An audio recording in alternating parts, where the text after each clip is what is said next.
Good morning, everyone, and welcome to Pod TV's Economics with David M. Walker, who is the former U.S. Comptroller General of the United States. And today is June 9th, 2025, and we are going to be discussing the economics of the big bill and all the tariffs that are going on and the big debt that it could be leaving us, or could it be helping us? And with us today to discuss these concerns is David Walker. Hello, David. How are you doing today? It's good to be with you, Kim. I thought you were a little bit old to have these dolls back there, but maybe that's for somebody else. Well, I'm traveling. I'm in California visiting, and I was looking for a good, quiet studio. It's fine. It's okay. Don't go to downtown LA today. Oh, yeah. I am concerned about that. Yeah, sure. Who's not? But I mean, I have to ask the same question some people in California have been asking is why are they not going into the sections where the criminals and the gangs are known to be? Why are they going into the homes and Home Depot and the stores and the restaurants? Why are they not actually, like they said, they were going to go after the criminals and gangs, and they are actually not going into those areas? So that is, I am concerned about that too, because they're not going where the criminals are, but that's not why we're here today, David. Yeah. Well, that's why they do intelligence, because sometimes the criminals aren't where they normally would be because they don't want to be caught. And that's why you have intelligence. But in any event, all right, well, let's talk a little bit about where the big, beautiful bill is, which is One Big Beautiful Bill, I think, is the actual name of it. It's been called many things, including the Big Budget Buster, and there are different opinions about it. Okay, and let's talk about a few things from the start, and then maybe we'll have some interaction with some other panelists. Okay, yeah, we have other panelists here with us. The thinking was severalfold. In 2017. There was a major tax bill that was enacted into law that provided broad-based tax relief across the board, more for people who pay more, but it took a lot of people off the tax rolls because it significantly increased the standard deduction and reduced the number of people that had to file returns, and did provide tax relief for lower income people, but it provided more tax relief for higher income people because they pay more taxes, okay, right. As a percentage of overall. Those are scheduled to expire at the end of this calendar year. And therefore, the president ran on, he wants to make those cuts permanent because his view is that if you don't make them permanent, then that will end up being a significant tax increase on many Americans and could push us into recession. And he doesn't want to do that. All right. The truth is not all of those provisions are equal. Some are meritorious, some are not meritorious. And I think in the end, a number of them are going to end up getting extended. But not all of them are going to get extended. Now, here's the irony. When the president ran, he talked about several things. He wanted to make those permanent. He wanted to not tax tips with certain restrictions. He wanted to not tax overtime with certain restrictions. And he wanted to not tax Social Security benefits. In reality, the Big Beautiful Bill does have a provision to provide tax relief for overtime, does have a provision to provide tax relief on tips with some restrictions on both, does not have a provision to not tax Social Security, does propose a $4,000 deduction for seniors, but a deduction is very different than not taxing the amounts. And needless to say, Social Security benefits are typically more than $4,000 a year, if you will, even for the people at the bottom of the income ladder. He had proposed during the election cycle that he wanted to further reduce the corporate tax rate from 21%, which is one of the lowest in the world already, to 15%. The Big Beautiful Bill does not include that. Candidly, from my standpoint, 21 is low enough. When I did the 10 million a minute tour back in 2012, there was pretty much broad-based consensus that we needed to take it down to 25%. So 21 even went below what we really arguably needed to do in order to be competitive, although additional tax reforms in that area are needed. So the bill does provide, significant tax relief by extending the current provisions and by adding some new tax relief provisions. But, that means as compared to current law, it's going to exacerbate the deficit problem, because if you don't end up getting those revenues, the top line income minus expenditures equals the surplus or deficit. And we're very much in deficit. And so that doesn't help. Now, the president argues, well, this is going to increase economic growth. This combined with regulatory relief is going to increase economic growth. And in fact, the House Budget Committee does assume higher economic growth as a result of adopting this. But then the president also says, well, yeah, but the CBO, when they came out and said it's going to add, $3 to $5 trillion to the deficit over the next 10 years, when we're already running deficits of $2 trillion a year, his comeback is, well, they didn't consider tariffs. We're going to make a lot of money on tariffs. Well, I don't know what we're going to make on tariffs, because we don't know what the tariffs are going to be. I mean, how can you estimate how much money you're going to make on tariffs when you don't even know what they're going to be? So that's a difficult situation. The bill also has additional funding for the Defense Department. It has additional funding for Homeland Security, including immigration enforcement. It has adjustments with regard to the Medicaid program. With regard to defense and the Homeland Security amounts, I think, frankly, those deserve scrutiny. I would argue that they're higher than they need to be in order to accomplish the objectives, especially with regard to the proposed funding for the border wall, $46.5 billion. There's no way you're going to spend $46.5 billion to build 1,000 miles of border wall. And Right. They are talking about not just the primary wall. They're talking about, a strategy that would end up having other barriers further away from the border. But that's an unbelievable number. There's a lot of pushback with regard to Medicaid. There's no question that there's an opportunity to save money in Medicaid, and it's gone up dramatically, 53% since 2019, even though the population inflation has only been 28. That's a big delta. And in fact, I've got a pending op-ed that's going to be published on that in the near future. And while I'm talking about op-eds today, the Wall Street Journal is supposed to post my op-ed on DOGE 2.0. It'll appear in the print paper tomorrow on what should DOGE 2.0 be, because DOGE 1.0 was not what we needed and clearly didn't accomplish what it asserted that it was going to accomplish. But much needs to be done, but how you do it matters. And you can find out more about it when you read the op-ed. But DOGE 1.0 was more like a bull in a glass house. But I am curious, when we're talking about, the I guess money that they're setting aside for, managing immigration. Right. And personally, I mean, this would have been me, but instead of firing all those federal people that they claimed was using up so much money, I think I would have reassigned them to manage people and do the due process for some of the cases that were still pending, which are a lot. But one of my concerns in the bill is for ICE and the significant funding requested for $10 billion. And that they're doing retention and signing bonuses of close to $42,000 per ICE agent, where they'll get a bonus every, this year. And I think that that's a bit excessive. I don't get a $42,000 bonus ever, but what do you think about that?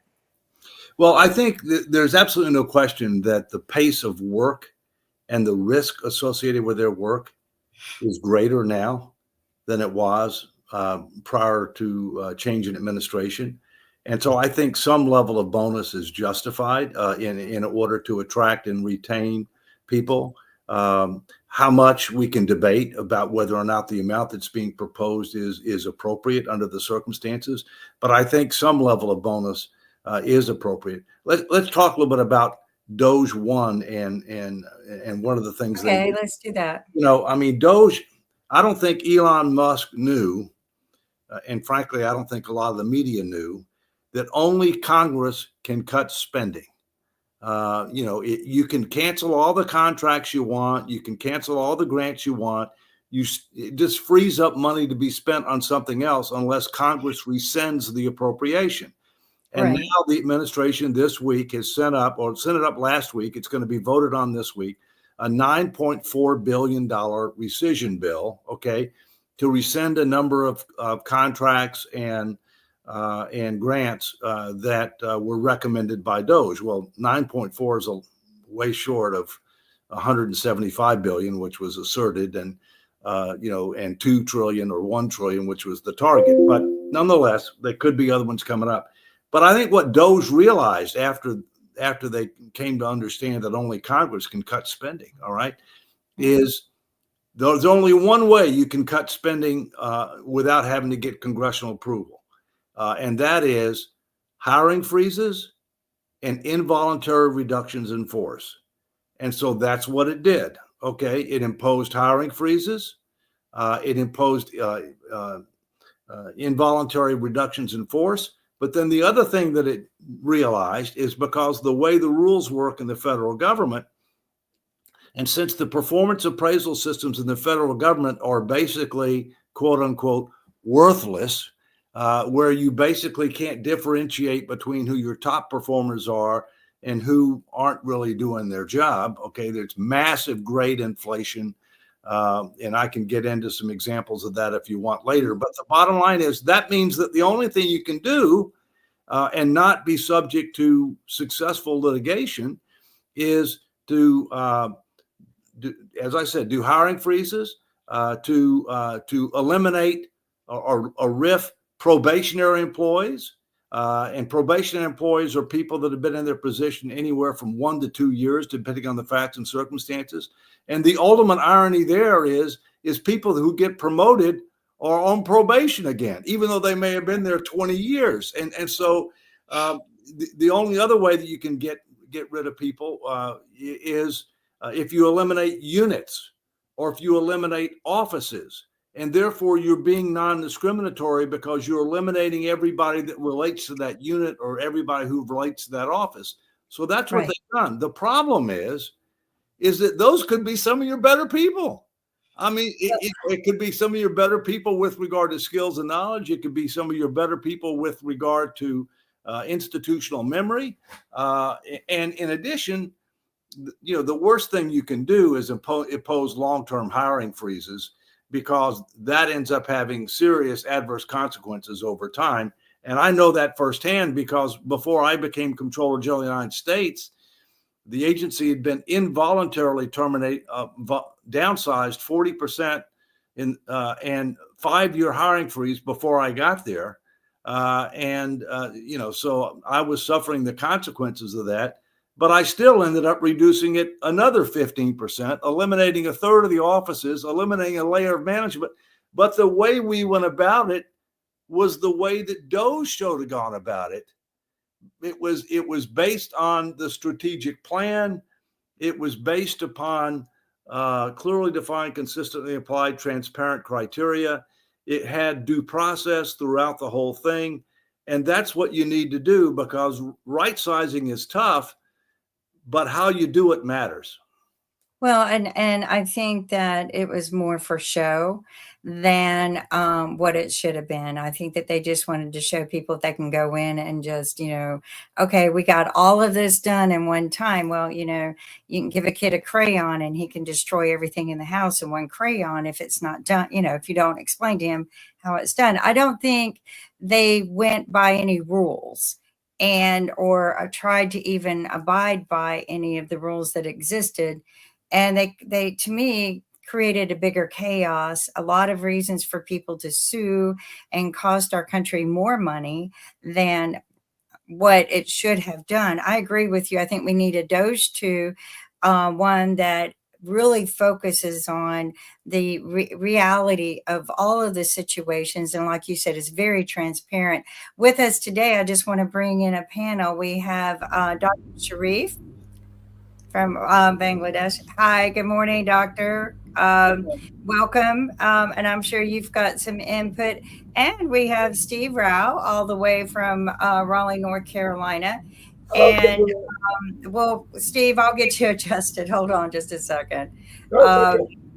I'm working in a different studio than what we normally get to work It's with. okay, So Kimberly. Okay. No, it's a pleasure to see you. I gotta jump on another meeting, but I wanted to just always a pleasure to hear David Walker. I just think the world of him, and it's great to see you, sir.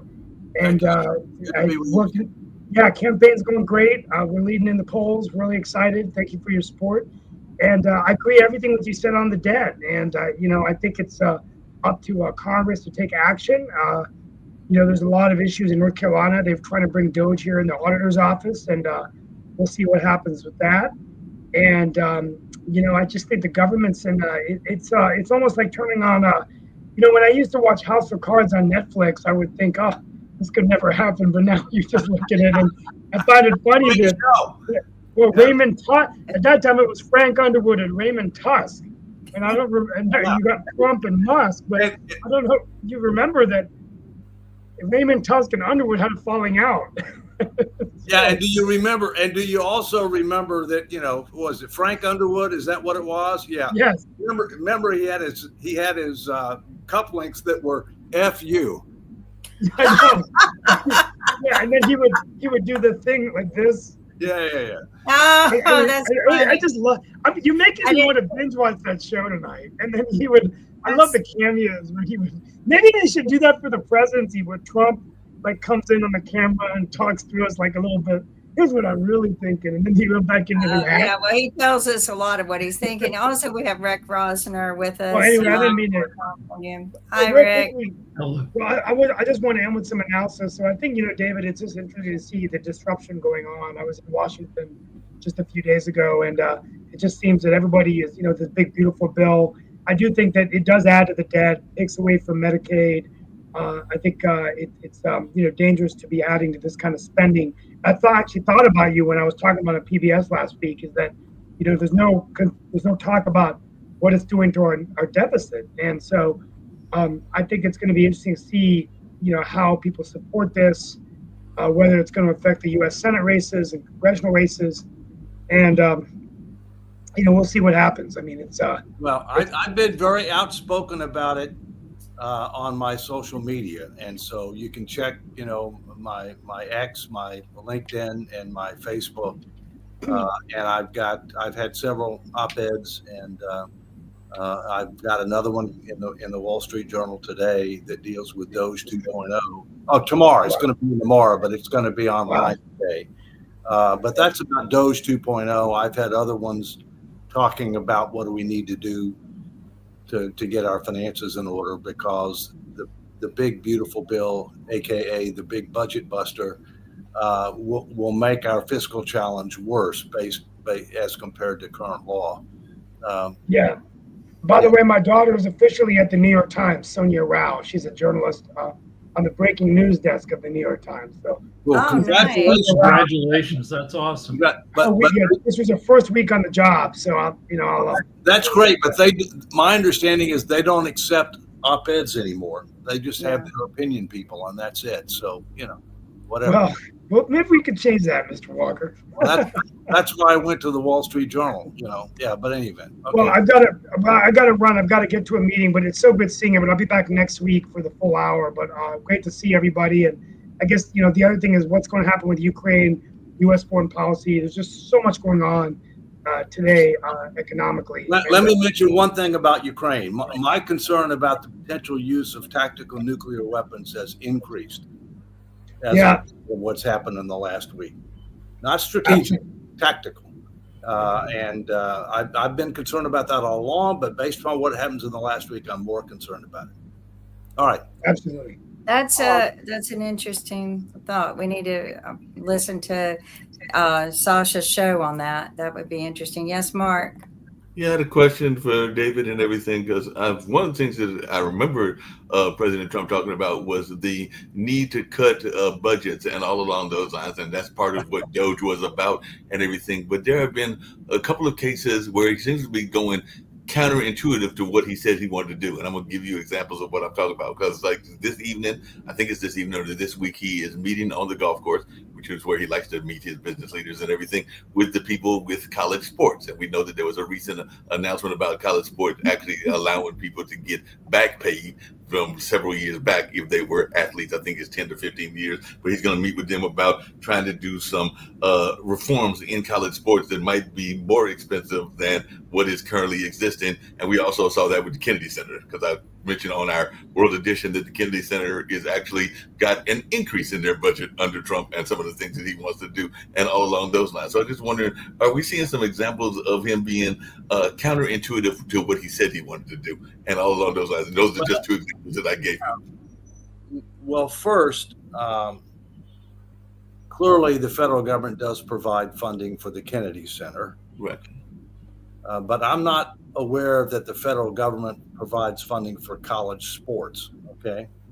And I think that I haven't read the ruling that came, the decision that came down with regard to paying college athletes. I do think this: if the ruling came down to said that you can or you must pay college athletes, I think they ought to kill NIL, name, image, and likeness. I think it would be a disaster to be able to have a situation where you're paying college athletes above and beyond giving them free tuition and room and board and things of that nature. And then on top of that, letting them do name, image, and likeness. I mean, I think that's would compound the problem. I look to somebody like Nick Saban, who's the GOAT, the greatest of all time college football coach, to be able to, weigh in on what makes sense here.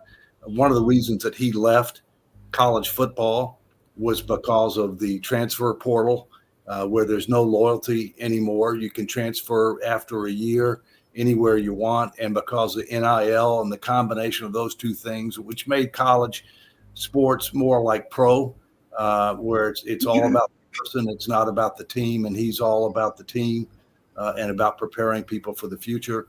As far as spending, he was clear that he wanted to increase spending on defense and homeland security, and he's proposing significant increases in defense and homeland security. I would argue more than is necessary. Okay. Secondly, he clearly said that he wanted to end up reducing spending, starting with fraud, waste, abuse, and mismanagement. The goal that was set by Elon Musk at the beginning was totally unrealistic, didn't pass the straight face test. And obviously, it's been disappointing as to what they've been able to find so far.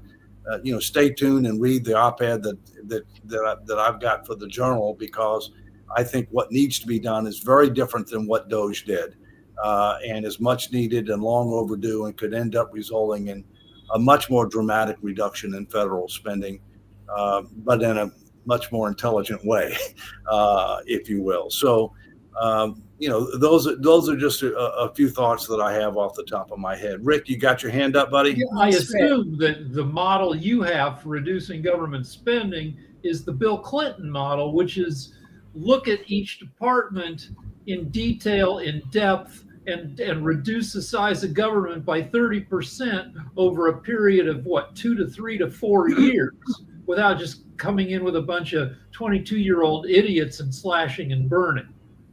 I compared. I was asked to compare Doge to GAO. Okay, and the answer to your question is yes, but let me come back first. All right, and I said GAO is a long-standing and successful professional football team, and Doge is a pickup intramural football team from MIT.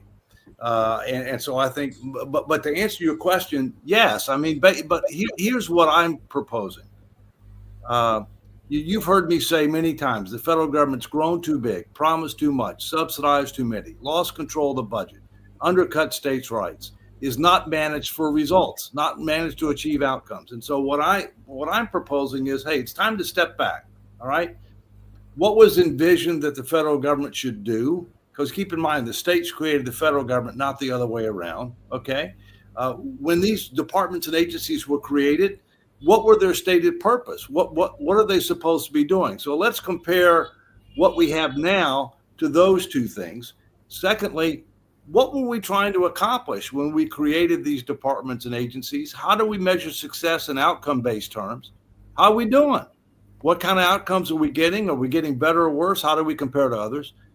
What tools does government have to use to try to achieve those outcomes? Direct spending, loans, guarantees, tax preferences, regulations, enforcement activities. How are we using those tools in an integrated and complementary fashion to try to achieve those outcome-based results? And then once you know that, then you have a much more intelligent basis to say, all right, what should we do? What should be devolved? What might be partially privatized? Where can we consolidate?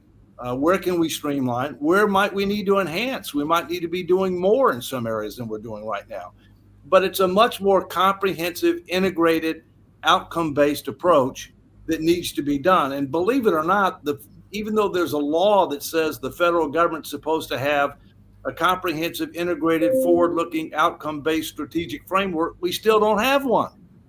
We still don't have one. And so therefore, when the federal government wants to do something, they throw more money at it. And if it's not working, what do? They throw more money at it, even though it may not be achieving their objective. And in some cases, it's actually working against the objective. So those are just a few thoughts. So David, what is the impact of what's going on now with the controversial issues between Musk and Trump, and how is that impacting what Doge has done? Do you think Elon is feeling a little bit of guilt that he didn't do things right? I mean, why do you think all of this now? I mean, it's just very bizarre. Well, I think there's several things. One, I don't think that Elon understood the dramatic differences between government and the private sector. Okay, right. When you are CEO, majority owner, chairman of the board of a company, you can do a lot of things, right. especially when those companies are non-union. Okay. You can do a lot of things, and you can do a lot of things very quickly. And that's what he's used to. So he took that concept and wanted to apply it to the federal government. Well, it's apples and oranges. Okay. And so that's the first thing. You remember he got asked the question, is it tougher to, make these kinds of changes in the federal government, or to put men on, or to colonize Mars? And it took him, he had to hesitate and think about it, about which one was tougher. Ultimately, he said colonizing Mars, but he had to think about it. Okay. I think the other thing that he's frustrated about, and this is just speculation. I haven't talked to him, obviously, but I think the other thing he's frustrated about is he wasn't able to achieve as much as he would have liked. Okay. Because only Congress can cut spending. He also was frustrated because the administration didn't send up rescission requests in a timely manner. And then when they did send up rescission requests, it was for $9.4 billion, when allegedly, they think they've come up with 175, which they haven't. Okay. I think the other thing that he's frustrated about is the quote unquote big, beautiful bill actually makes the fiscal situation worse, not better, as compared to current law. And he, along with others, including Ray Dalio and Jamie Dimon, have increasingly spoken out to say, hey guys and gals, things are out of control. You need to get control of things, and this doesn't get control of things. So I think it's a combination of those things. I think, you have two alpha males, all right, that are used to getting their way. So it was probably a matter of time before there was going to be some conflict. Hopefully they'll reconcile. I mean, I think it's in their interest, in the country's interest, for them to reconcile. But again, I come back, I'm not looking at the personalities. I'm looking at not what needs to be done and how can we get it done? Elon has, been, they say that he's quite the genius. Do you think it's also the difference of that he has actually read the whole bill and understands it more than what other people have done, even some of the creators of bits and pieces of the bill? I don't know whether he's read the bill. But he could be using AI to be able to help him analyze Right. the bill, if you will. I mean, he's pretty I think good at that. Okay, but I will tell you this: I bet there's not more than this many people in Congress that have read the bill. Right. I don't think it's this many people, I and don't I'm know. sure the president hadn't read the bill. That's what you have people for. But Right. and the idea that you have a 1,000-page bill that you've got to push through the House in less than 72 hours is really rather absurd. But Doctor, go ahead. Yes, Dr. Sharif, go ahead. Yeah, thank you.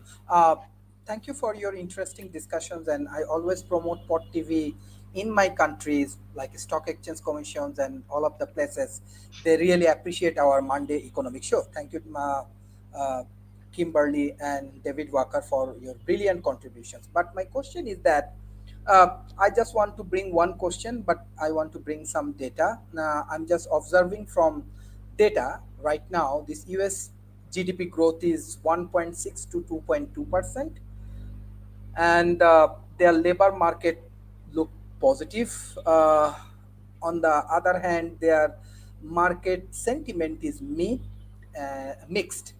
And if we see the South Asian market, we are observing, according to World Economic Forum, roughly it's 6% GDP in 2024, but 5.8 in 2025 due to higher tariff, external uncertainty, and vulnerable fiscal positions. Yeah, both of the economy in South Asia and USA has some of unstable conditions. But how we see this Trump put tariff around the world, this is number one, and how we fix this immigration law and all of the things. Do you think it will be helpful for US economy and the diplomatic relationship with rest of the world?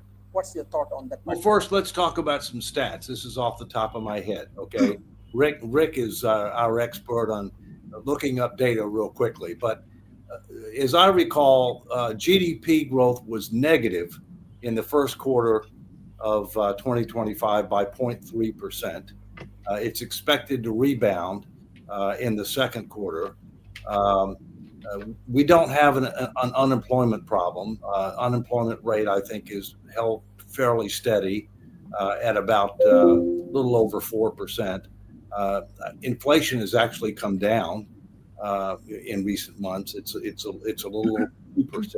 Okay, inflation rate, but there is a great degree of uncertainty. Okay, and that is reflected in consumer sentiment, and a lot of that uncertainty has to do with the tariffs. Okay, what's going to happen with regard to tariffs right now? Other than the 10% across the board, and other than steel and aluminum, I think for the most part, most of the other tariffs have been temporarily stayed in an attempt to try to negotiate reasoned and reasonable agreements over the next several months. They could be extended again and again. I mean, my personal view is what the United States ought to be doing is we ought to be taking steps to make sure that we're self-sufficient with regard to key national security and public health issues. We're not close to that right now. And by self-sufficient, by that I mean not necessarily domestic production, but domestic production combined with reliable sources from allies who are not potential adversaries of ours. We're not there yet, okay? Especially with regard to rare earth materials, especially with regard to materials for prescription drugs. We got to get there, but that's going to take several years, and it's not all going to be done through domestic production, if you will, and sources. Secondly, I think beyond that, I think you want to try to have as free and fair trade as possible. You want to try to avoid tariffs, and to the extent that you're going to impose tariffs, a true reciprocity concept has intellectual merit. Meaning, if you're going to tax our If you're going to put a 10% tariff on our cars coming into your country, we'll put a 10% tariff on yours if you make them. Okay, not everybody makes them. Okay, but yeah, but what was rolled out by the president was not reciprocity. It was based upon the trade imbalances with various countries, and it was not well thought out, and it had a serious adverse market reaction.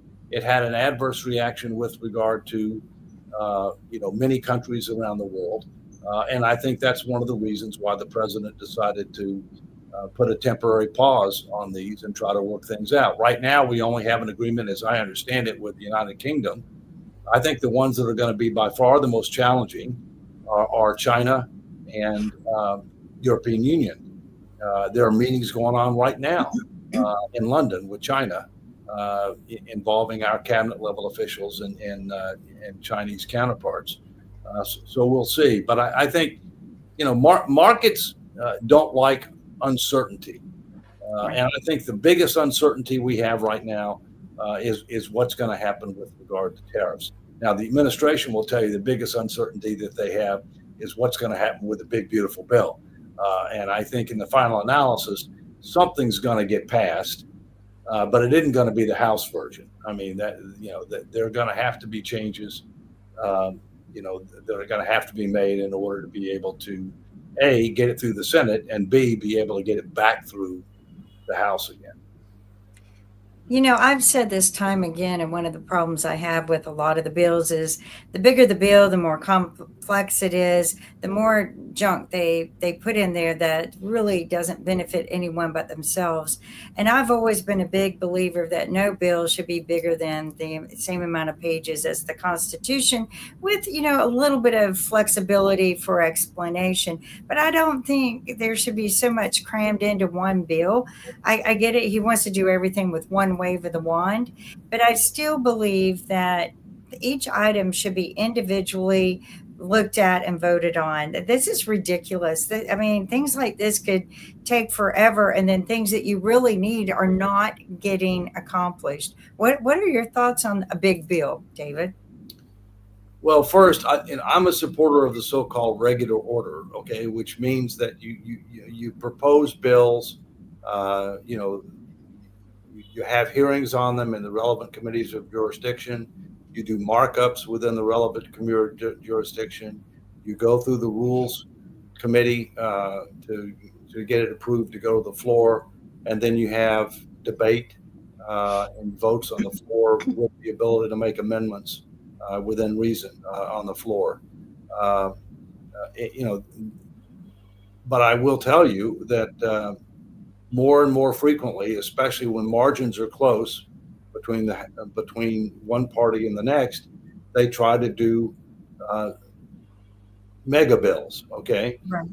Not just with regard to periodic legislation on various topics, but with regard to annual appropriations.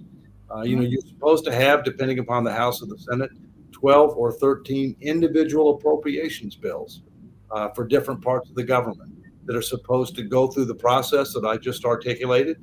They get voted on and that ultimately get hopefully passed and signed by the president. But ever since 1996, they have ended up doing omnibus bills, which are, pull it all together and throw a bunch of other things in there because it's a must-pass bill. You don't want government operations to shut down, and so therefore they throw a bunch of other things in there on must-pass bills. They do the same thing on other things like the debt ceiling. They do the same thing on bills like continuing resolutions when they haven't been able to come agreement on appropriations, and they just say, okay, we'll spend what you spent last year for a period of time. So, Congress has been out of control for a long time. And no matter whether the Democrats or the Republicans run it, and it's exacerbated by the fact that the margins are so close. So that means that every election is about control. And there's a huge difference between whether you're in the majority minority, especially in the House. I think Rick and then Doctor. Right. So earlier you mentioned departments of the government who haven't met their mandate. So You want to give a couple examples? Well, I'm not saying, here's what I'm saying, Rick. What I'm saying is, I know for a fact, because I've run 3 federal agencies, 2 in the executive branch and 1 in the legislative branch, and they've been head of GAO, which has government-wide perspective. I've also been involved in things like duplication, overlap, and redundancy. Okay, and so the fact is, in many cases, what's happening is there's mission creep. The department or agency was created to try to address a particular problem, and it may well be focusing on trying to correct that particular problem, although not necessarily on an outcome basis, more on an activity basis. They tend to be more inputs and outputs rather than outcomes. But then there's a tendency to kind of grow your mission over time, okay, to kind of, expand your mission. Well, it'd be nice if we did this. In addition, there's very little coordination, totally inadequate coordination between various departments and agencies that are trying to address similar issues. And let me give you an example of human capital strategy, okay? Human capital strategy involves labor policy, it involves education policy, it involves immigration policy, it involves welfare policy, it involves tax policy. Those are all in different silos. They're all doing their own thing, okay? They're not necessarily coordinating their activities, and they're not necessarily focused on trying to achieve desired outcomes. So therefore you can evaluate return on investment and value for money. So that's really the issue. I'll give you another perfect example that's been in the news. USAID. USAID is important soft power for the United States. I absolutely believe that we need USAID, okay?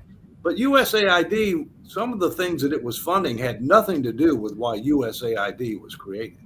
I mean, USAID was to try to help, poor people in developing nations, deal with the challenges that they face, if you will. But, some of the things that they were funding were clearly beyond the pale, okay?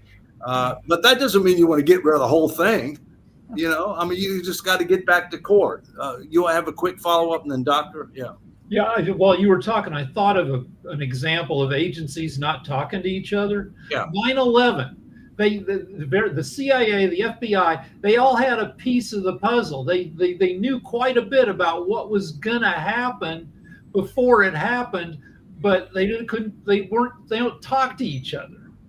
No, that's right. Okay. And, I'll give you a story on two comments on 9/11. One, when you got people training to take off, but they don't care about training to land, that's a signal. Okay. I mean, the second thing is, and this is true story.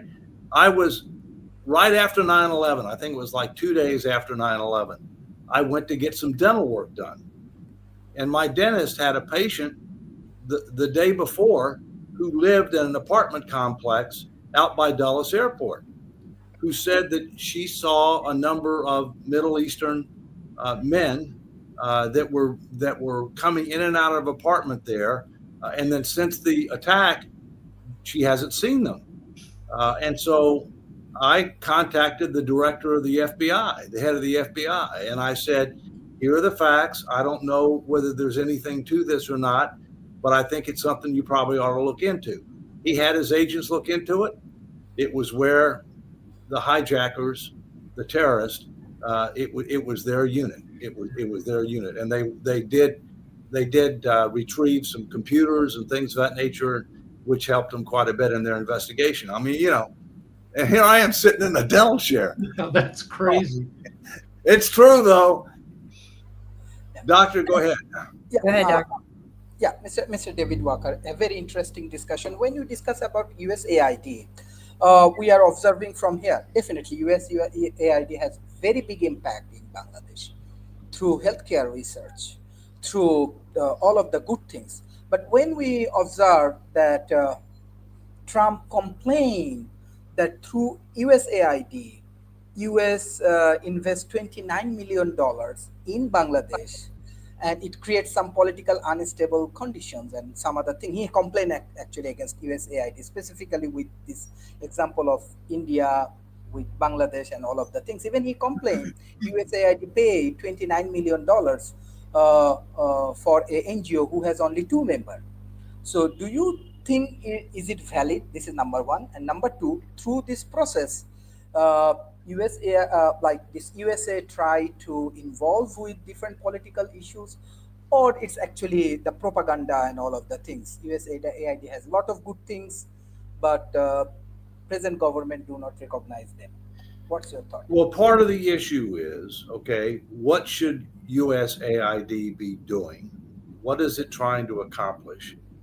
How do we measure success? All right. And then how best to accomplish it. All right. In many cases, USAID works through NGOs. All right. But when you work through non-governmental organizations, whether it be domestic and international, you also want to make sure that they're legit. All right. That they have the capacity to do what they say they can do and what needs to be done, that they have low overhead, that a lot of the money is not going to basically benefit, people rather than going to the intended purpose. So, I mean, I think the problem is that, coming back to something that Kim said, DOGE engaged in a tactical transactional review of activities using artificial intelligence through government information systems to come up with examples of alleged fraud, waste, abuse, or mismanagement for the shock and awe approach. Can you believe that we spent X amount of money on Y in Z place? All right. And so that's what they did. The problem is it lacked contextual sophistication. It may be true that happened. Okay, that doesn't necessarily make it fraud. Okay, it could be a difference in policy as to what one administration versus another administration believes appropriate to use taxpayer funds for. But what it did is it sensationalized it, and then what ended up happening was, I believe, an overreaction that, well, we don't need USAID, or we really ought to cut back overall with regard to this area. When in reality, what you need to do is to take more of a scalpel rather than a chainsaw approach. You need to reform it, you need to refocus it, but you don't need to kill it. Right. Excellent. Well done. Jatovi's joined us. Go ahead, Dr. Sharif. Do you have a follow-up? Yeah. Just a follow-up, like as I'm working with the grassroots level communities, not only in Bangladesh, in South Asia and Asia Pacific, with Bangladesh, with India, with Pakistan, with Malaysia and Indonesia, we are working with different government agency, corporations, and academia. So how I learn from POT TV, I want to bring more learner in this ecosystem. Like I learned a lot from Nick, from Kimberly, from definitely David Walker, and we are heavily promoting it right now. So is this possible for this capacity building in the futures? We can continue some academic activities. We can invite you all and sponsor it and conference and go for a bigger contributions, real contribution in real world, not like just. Why don't you work through Ken? Let me mention right now that next week I'm going to have to miss because I'm going I'm going to be driving back from a 5-day vacation, and I really can't do this while I'm driving. So right. No, we don't want that. we'll have to do a rerun or something next week. But we will host a rerun, or sometimes Nick and I can do some conversations. Yeah, maybe we'll review your op-ed, which would be a lot of fun. You're not here, but we'll review your op-ed. I've had several of them lately, but right. I mean, I try to keep up with you. You're harder to keep up with than anyone else when it comes to, you're really trying to make a difference and you're getting the information out there. But there's just so much going on. But Jatovi's joined us. And Jatovi, do you have a question for David? Well, I heard the discussion piece about how DOGE was sensationalizing what was going on and which caused the reaction. the extreme reaction on the other end. However, the part I disagree with, and Dave, I hope you can work with me on this one. The part I disagree with is that it was an overreaction. I think this was created, and this is from the way Trump's actions have always been. The showpiece was always to justify what he wanted to do in the first place. And there are pieces that are being cut, which, calling it fraud and calling it all these things and doing that showpiece was truthfully only a justification to garner support for, hey, look, we have to do this now. We're going to do this my way because I'm right and you agree with me now, which that's what I think Doge's specific purpose was mainly to elicit the response that it got, just so it could justify the cuts and the harm that it could do. So I don't think it was an overreaction, more so than it was what they wanted to do, but they needed to build support behind it. And the only way to do that is to create a sensation. Is to create two things: anger and fear. Yeah. And if you can create anger and fear, you can motivate people to do things that they really wouldn't do normally. That's true. Well, a couple of things. When I say the overreaction, I'm not necessarily talking about the overreaction to Doge. I'm talking about the overreaction on behalf of the government, where you end up eliminating a lot of things that are good and that are needed, rather than taking a scalpel approach and just getting rid of the things that are inappropriate or ineffective or otherwise questionable. I've said from day one that a vast majority of the things that Doge came up with represented differences in policy rather than fraud or illegal activities. They represented a difference between what the Biden's administration's philosophy and policy was with regard to a variety of matters, foreign aid, immigration, etc., DEI, rather than the current administration. All right. And the president does have the ability to change policy through executive orders, provided it's not contrary to the law and or the Constitution, if you will. And I think that there was a lot of misinformation and disinformation about what they were finding, also whether or not they were actually cutting spending, because a lot of these contracts, turns out they had already been executed, or they've been partially executed, or and so I do believe one thing you said, Jacoby, and that is I do believe that part of the objective was to shock and awe, was to demonstrate, look at the world, what's going on, how we're spending money. Although in the reality, the amount of money that they were talking about was not that significant. For example, if you look at how much money we spend on foreign aid in the United States, it's less than 1% of the budget. All right. Well, 1% is still pretty good money when you talk about a $7 trillion budget. Okay. But I mean, and you're not going to balance the budget if you eliminate all foreign aid, right? Not when you got a $2 trillion deficit, and if you will. So I do think, it was intended to employ shock and awe. And I will tell you this. I mean, I'm a lead usher at my Catholic church, my Catholic parish. Okay. And one of the Eucharistic ministers who I talk to fairly regularly just lost his job, through a Doge effort this past week.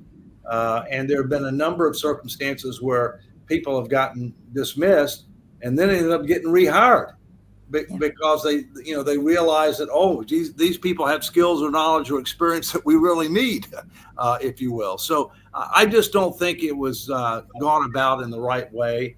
And while I do believe that we need to engage in a much more comprehensive, much more considered much more compassionate review with regard to right-sizing the federal government, because I do think it's bloated, not very efficient. I think we got to go about it a very different way than what Doge 1 did.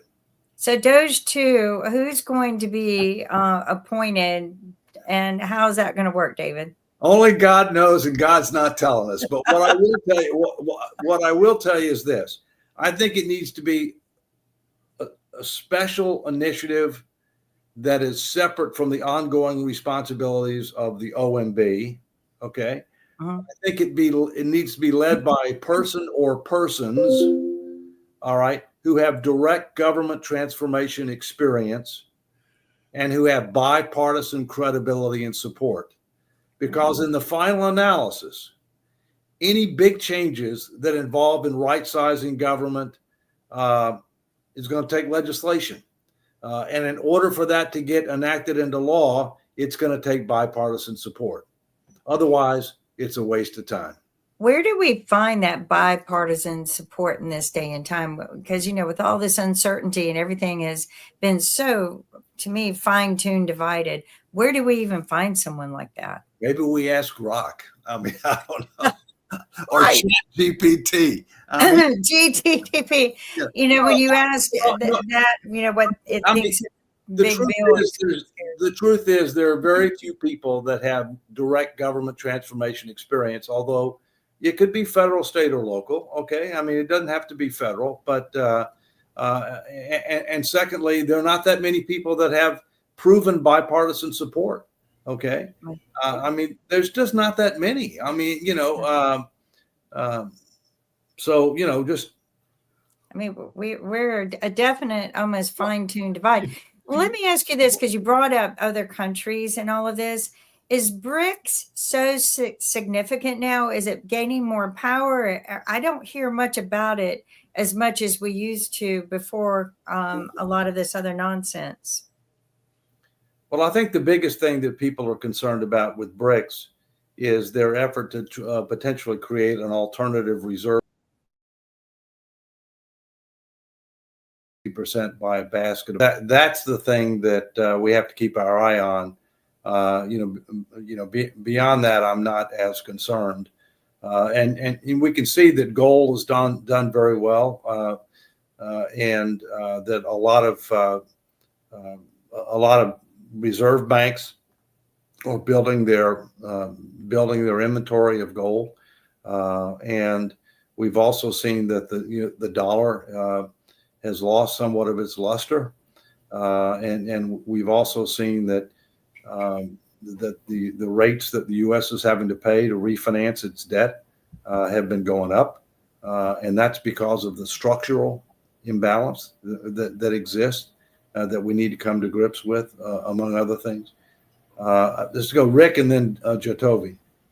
Oh, crap. I forget what I was going to. Only 10% of the House of Representatives has seats that can go to either party, depending on who. 10 to 15. 90% of Congress has seats that are owned, that are in solidly Republican or solidly Democratic districts, which means there are very few people who are willing to be in the middle to try to appeal to both sides. Yeah, we need political reforms as well. We need redistricting reform. The objective is to maximize the number of competitive districts, not minimize them, consistent with the Voting Rights Act. We need integrating open primaries. We need campaign finance reform. We need 12-year term limits. I could go on, but that's enough. Well, and today we are at the top of the hour, and we've had a great conversation. Goodbye, everyone. We'll see you next week at 11 a.m. Eastern Standard Time. Every Monday we have this conversation, but next week David's on vacation. I think we're going to discuss his op-ed. Take care. We'll see you soon. Be good. Bye. Take care.